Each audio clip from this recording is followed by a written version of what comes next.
नमस्कार, मैं विक्रम और आप देख रहे हैं जर्नलिस्ट यूपी लाइव न्यूज। देश दुनिया की तमाम बड़ी खबरों को देखने के लिए हमारे चैनल को तुरंत सब्सक्राइब करें और कमेंट बॉक्स में अपनी अमूल्य राय जरूर दें। आइए आपको दिखाते हैं इस वक्त की सबसे बड़ी खबर।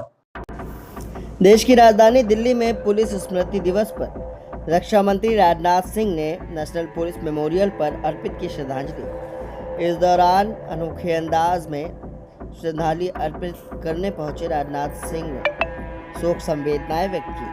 उन्होंने अपने संबोधन में इस शहीद दिवस को मनाते हुए कई बातें कही और नम आंखों से उन्हें श्रद्धांजलि अर्पित की। इसकी तमाम तस्वीरें हम आपको दिखा रहे हैं।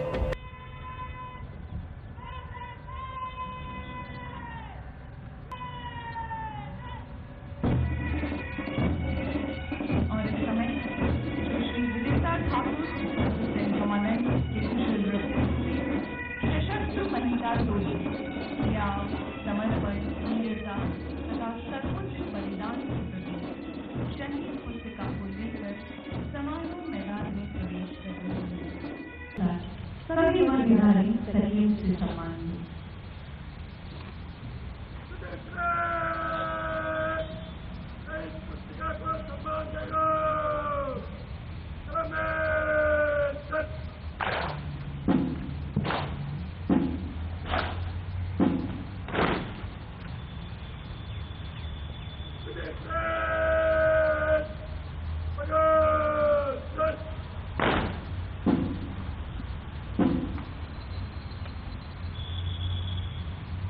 हम कृतज्ञ हैं उन अमर शहीदों के आगे जिन्होंने अपने दिल की दिए अपने प्राणों की बाती जलाकर राष्ट्र को रोशन किया और देश को प्रेरणा। अतिथि महोदय श्री राजनाथ सिंह जी, केंद्रीय रक्षा मंत्री भारत सरकार एवं अन्य गणमान्य विशिष्ट व्यक्तियों द्वारा शहीदों के सम्मान में पुष्प चक्र अर्पित किए जाएंगे।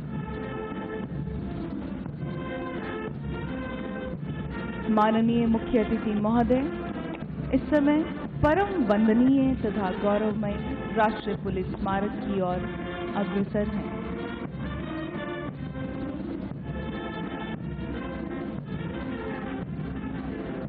माननीय मुख्य अतिथि महोदय द्वारा अमर शहीदों को पुष्प चक्र अर्पण कर श्रद्धांजलि अर्पित की जा रही है।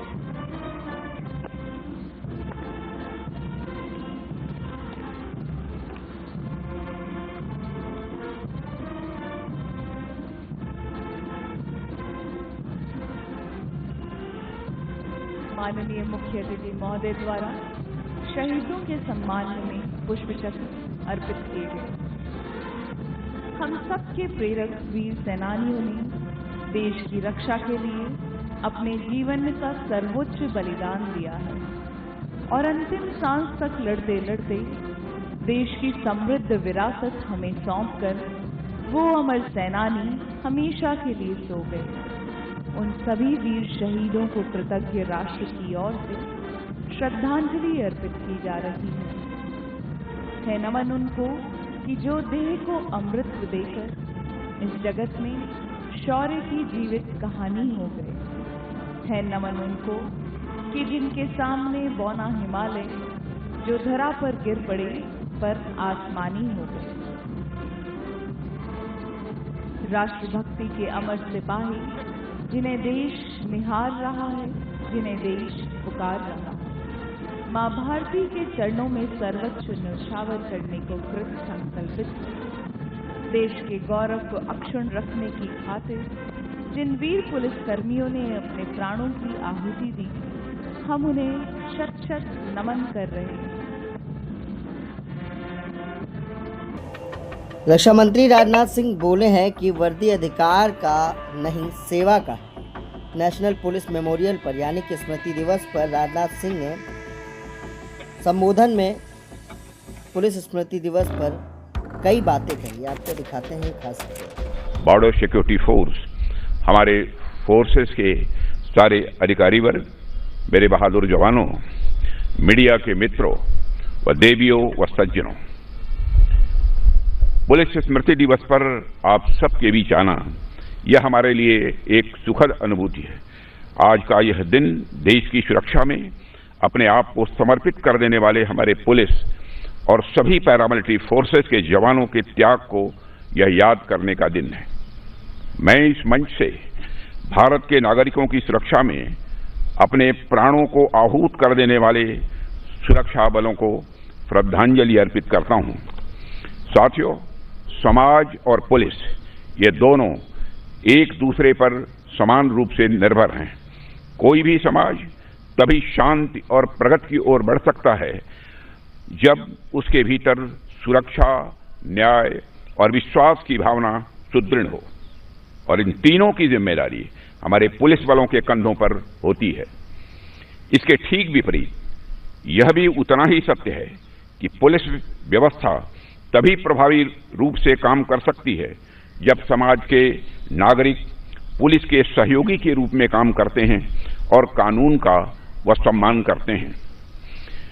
जब समाज और पुलिस के बीच संबंध म्यूचुअल अंडरस्टैंडिंग और रिस्पांसिबिलिटी पर आधारित होते हैं, तब समाज और पुलिस बल दोनों समृद्ध होते हैं। इसलिए यह बात जरूरी है कि दोनों के बीच एक संतुलित साझेदारी बनी रहे। जहां पुलिस संरक्षक की भूमिका निभाए, वहीं समाज उत्तरदायी नागरिक के रूप में अपनी भूमिका निभाए ताकि सुरक्षा व्यवस्था और मुस्तैद हो सके। साथियों, जब सुरक्षा की बात आती है तो किसी भी देश की सुरक्षा में दो कंपोनेंट्स देखने को मिलते हैं, एक्सटर्नल सिक्योरिटी और इंटरनल सिक्योरिटी। जहां तक एक्सटर्नल सिक्योरिटी की बात है तो उसके लिए हमारी सेनाएं मौजूद हैं, हमारे कोस्ट गार्ड्स मौजूद हैं, लेकिन इंटरनल सिक्योरिटी को कई एजेंसीज के साथ मिलकर हमारे पुलिस के जवान ही यह सुनिश्चित करते हैं। अगर सेना देश की रक्षा करती है तो पुलिस समाज की रक्षा करती है। सेना भारत की भौगोलिक अखंडता की रक्षा करती है तो पुलिस भारत की सामाजिक अखंडता की रक्षा करती है। साथियों, मैं स्वयं गृह मंत्री रह चुका हूं। मुझे बेहद नजदीक से पुलिस के कामकाज को देखने का अवसर मिला है। इसके अलावा रक्षा मंत्री के रूप में मुझे सेना के कामकाज को भी नजदीक से देखने का अवसर मिल रहा है। सेना हो या पुलिस, ये दोनों ही देश की सुरक्षा को के अलग अलग पिलर्स हैं। इसलिए मेरा यह मानना है कि दुश्मन कोई भी हो, चाहे सीमा पार से आए या हमारे बीच छिपा हो, जो भी व्यक्ति भारत की सुरक्षा के लिए खड़ा है वह एक ही आत्मा का प्रतिनिधि है। सेना और पुलिस में बस मंच अलग हैं, लेकिन इनका मिशन एक ही है, राष्ट्र की सुरक्षा।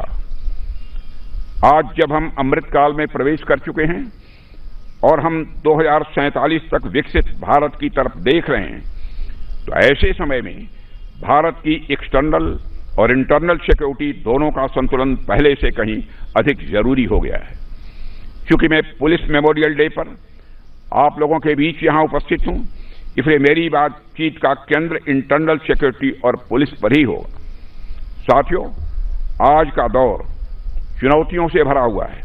एक ओर सीमाओं पर अस्थिरता है, दूसरी ओर समाज के भीतर नए तरह के अपराध, आतंक और वैचारिक युद्ध जन्म ले रहे हैं। आज अपराध की प्रकृति बदल रही है। हमारा समाज जितना मॉडर्न हो रहा है, क्राइम भी उतना ही ऑर्गेनाइज्ड, इनविजिबल और कॉम्प्लेक्स होता जा रहा है। पहले चोरी होती थी, डकैती होती थी, झगड़े होते थे, यही अपराध के स्वरूप थे। लेकिन आज क्राइम एक मल्टी डायमेंशनल फेनोमेनन बन गया है। अब अपराध केवल किसी व्यक्ति की प्रॉपर्टी या लाइफ पर अटैक नहीं करता, बल्कि वह हमारी प्राइवेसी, आइडेंटिटी और ट्रस्ट पर भी हमला करता है। एक जमाने में केवल पैसा चोरी होती थी, अब डाटा की भी चोरी होती है। कभी सिर्फ घर में सेंध लगती थी, अब सिस्टम में भी हैकिंग होती है। ये सब मॉडर्न क्राइम के बदलते स्वरूप हैं। हालांकि एक बात यह भी है कि अपराध का रूप भले ही बदल गया हो, लेकिन उसका उद्देश्य नहीं बदला है। उसका मकसद आज भी वही है, समाज में अव्यवस्था पैदा करना, विश्वास को कमजोर करना और राष्ट्र की स्थिरता को चुनौती देना। साथियों, इन्हीं अदृश्य खतरों से हमारी पुलिस हर दिन लड़ रही है, बहादुरी के साथ लड़ रही है। आज पुलिस को सिर्फ अपराध से नहीं बल्कि परसेप्शन से भी लड़ना पड़ रहा है। एक तरफ अपराध रोकना लॉ की डिमांड है, वहीं दूसरी तरफ समाज में ट्रस्ट बनाए रखना एक मॉरल ड्यूटी भी है। यह बड़ी अच्छी बात है कि हमारी पुलिस अपनी ऑफिशियल ड्यूटी के साथ साथ अपनी मॉरल ड्यूटी को भी बहुत अच्छे तरीके से निभा रही है। अगर लोग रात को चैन से सो पाते हैं तो इसलिए कि उन्हें विश्वास होता है कि सीमा पर सेना है और गली मोहल्ले में सभी जगह पुलिस हमारी तैनात है। यह विश्वास ही सुरक्षा की सबसे बड़ी परिभाषा है। यह विश्वास ही देश की स्थिरता की यह पहली शर्त है। आज देश के नागरिकों को भरोसा है कि अगर मेरे साथ कुछ गलत हुआ तो पुलिस खड़ी होगी। यह जो भरोसा है यही हमारे देश की स्थायित्व की नींव है। साथियों, जब हम देश की आंतरिक सुरक्षा की बात करते हैं तो हमारे आंतरिक सुरक्षा के समय जो एक और बड़ी चुनौती एक लंबे समय तक रही है उस पर भी मैं आपका ध्यान दिलाना चाहूंगा। एक लंबे समय तक नक्सलवाद हमारी आंतरिक सुरक्षा के लिए समस्या रहा है। एक समय था जब छत्तीसगढ़, झारखंड, ओडिशा, आंध्र प्रदेश, तेलंगाना, महाराष्ट्र इन सभी राज्यों के कई जिले नक्सलवाद से प्रभावित थे। गांवों में स्कूल बंद थे, सड़कें नहीं थीं और लोग भय में जीते थे। लेकिन हमने ठान लिया कि इस समस्या को आगे नहीं बढ़ने देंगे और हमारी पुलिस, सीआरपीएफ, बीएसएफ, सारी पैरामिलिट्री फोर्सेस और स्थानीय प्रशासन ने मिलकर जिस तरह संगठित तरीके से काम किया वह काबिले तारीफ है। साथियों, पिछले कई वर्षों के हमारे सम्मिलित प्रयास अब फलीभूत हो रहे हैं। पूरे देश को अब यह भरोसा हो गया है कि अगले वर्ष तक इस समस्या का नामो निशान नहीं रहेगा। आपकी जानकारी के लिए बता दूं कि इस वर्ष भी कई शीर्ष नक्सलियों का खात्मा किया जा चुका है। Left wing extremism affected districts की संख्या भी अब बहुत ही कम बची रह गई है और वह भी अगले वर्ष मार्च तक खत्म हो जाएगी। साथियों, जो क्षेत्र पहले नक्सलियों से के आतंक से कांपते थे, आज वहां रोड्स, हॉस्पिटल्स, स्कूल्स और कॉलेज पहुंच चुके हैं। जो क्षेत्र कभी नक्सल हब हुआ करते थे, आज वो एजुकेशनल हब बन रहे हैं। आज वहां बच्चे मोबाइल चला रहे हैं, कंप्यूटर चला रहे हैं, बड़े सपने देख रहे हैं। भारत के जो क्षेत्र रेड कॉरिडोर के नाम से कुख्यात थे वह अब ग्रोथ कॉरिडोर में बदल रहे हैं। सरकार जो इतने परिवर्तन कर पाई है उसमें बहुत बड़ा योगदान हमारे पुलिस बलों का और हमारे सुरक्षा बलों का है। नक्सलियों के विरुद्ध अभियान की सफलता का आकलन इस बात से किया जा सकता है कि जो नक्सली पहले स्टेट के खिलाफ हथियार उठाते थे, आज वही नक्सली आत्मसमर्पण कर खुद को विकास की मुख्य धारा से जोड़ रहे हैं। सुरक्षा बलों के अथक प्रयासों से यह समस्या अब इतिहास बनने जा रही है।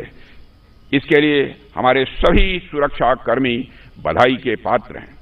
साथियों, एक सरकार के रूप में हमने सिर्फ देश की सुरक्षा पर ही नहीं बल्कि देश की सुरक्षा में लगे हुए अपने पुलिस बलों पर भी ध्यान दिया है।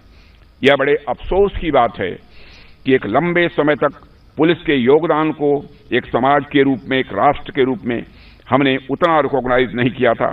उनकी स्मृतियों को जीवंत बनाने के लिए जो सकारात्मक प्रयास जितने होने चाहिए थे नहीं किया गया था। लेकिन प्रधानमंत्री श्री नरेंद्र मोदी जी के नेतृत्व में हमारी सरकार ने पुलिस के हमारे साथियों की स्मृति को जीवंत रखने के लिए, उनके प्रति सम्मान व्यक्त करने के लिए 2018 में नेशनल पुलिस मेमोरियल की भी स्थापना की। इसके अलावा हमने पुलिस को अत्याधुनिक हथियारों के साथ साथ बेहतर सुविधाएं भी दी हैं। पुलिस बलों के मॉडर्नाइजेशन के लिए स्टेट को भी पर्याप्त रिसोर्सेज दिए जा रहे हैं। आज हमारे पुलिस बलों के पास surveillance system, drones, forensic labs और डिजिटल पुलिसिंग जैसे आधुनिक साधन हैं। हालांकि पुलिस को मिल रही इन तमाम सुविधाओं के बीच मैं ये कहना चाहूंगा कि एक राष्ट्र के रूप में हमारे पास चुनौतियां बहुत ज्यादा हैं, लेकिन उन चुनौतियों से निपटने के लिए हमारे पास रिसोर्सेज लिमिटेड हैं।